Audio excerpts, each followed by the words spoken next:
Adventurer is flying solo in a 1942 open plane. Tracy Taylor landed at the Wilson Airport today. Taylor is on a 7,000-mile flight from South Africa to the United Kingdom. She made the same journey 85 years ago. Ian Wafula gives us more details. With a top speed of 95 miles per hour and an operating ceiling of between 10,000 feet and 450 feet, the Boeing Stearman biplane was used as a trainer for the US Navy during the World War II. At least 8,500 Stearmans were built in the US between 1930s and 1940s.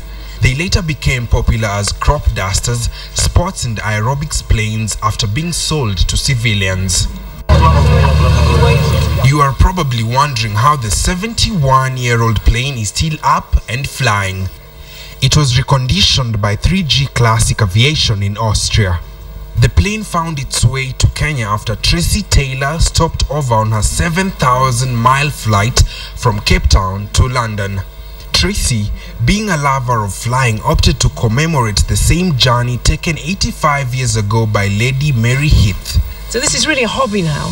I don't do this for a living. I do fly at air shows in England, and I'm based with a very historic collection there which has the oldest flying aeroplanes in the world. So I'm in good company. Largely forgotten today, Mary Heath was for a few years at the end of 1920s one of the most famous women in the world, known for her aviation skills. Tracy is enjoying every bit of her journey, making stops whenever she can for people to enjoy the historic plane. I had a whole sheet of paper with me with all the frequencies and all the procedure into the airport, and it flew out the back as I tried to get my water bottle. So, I mean, it's hopeless, but that's the trick of flying open cockpit. It's just, you know, I can't let the controls go. There's no autopilot. It's very, very hands-on physical flying. The plane is being serviced at Phoenix Aviation at the Wilson Airport before Tracy resumes her journey. Ian Wafula, KTN Friday Briefing. Thank you very much, Ian, for that. You did so well. Thank you. I think I can give you a 9 out of 10.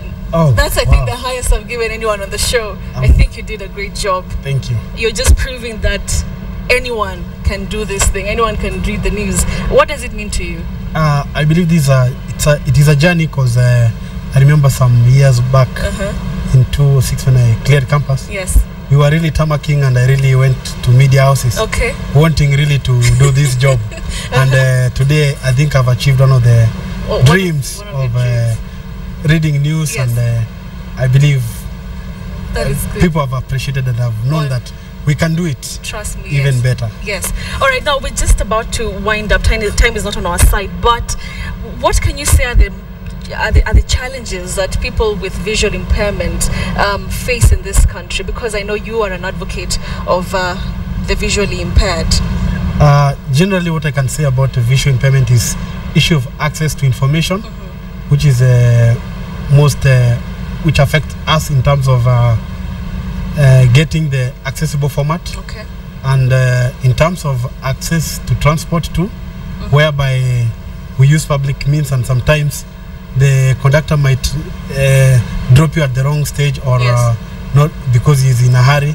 Maybe you are coming to town, you are coming to commercial, it drops you to Koja, and then, or maybe sometimes when you are on the, when you talk about communication too, the services which are being offered by our service provider, they are very good, but they are not accessible to the locally available phones, which are maybe Mulika Mwizi or the Chinese wear. Yes, so you have to get the programs which are high, and you have to buy really expensive phones so that you can be able to access this information.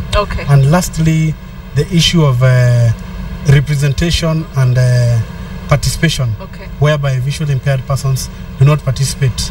And another issue is about where persons' abilities generally are not being visible or in the public sector, so such that we cannot account the persons' abilities who have been employed or who are involved in development. This is something which needs to be done. All right. Paul Mugabe. We'll be continuing with this conversation a little bit later. But thank you very much. Stay put. Enjoy.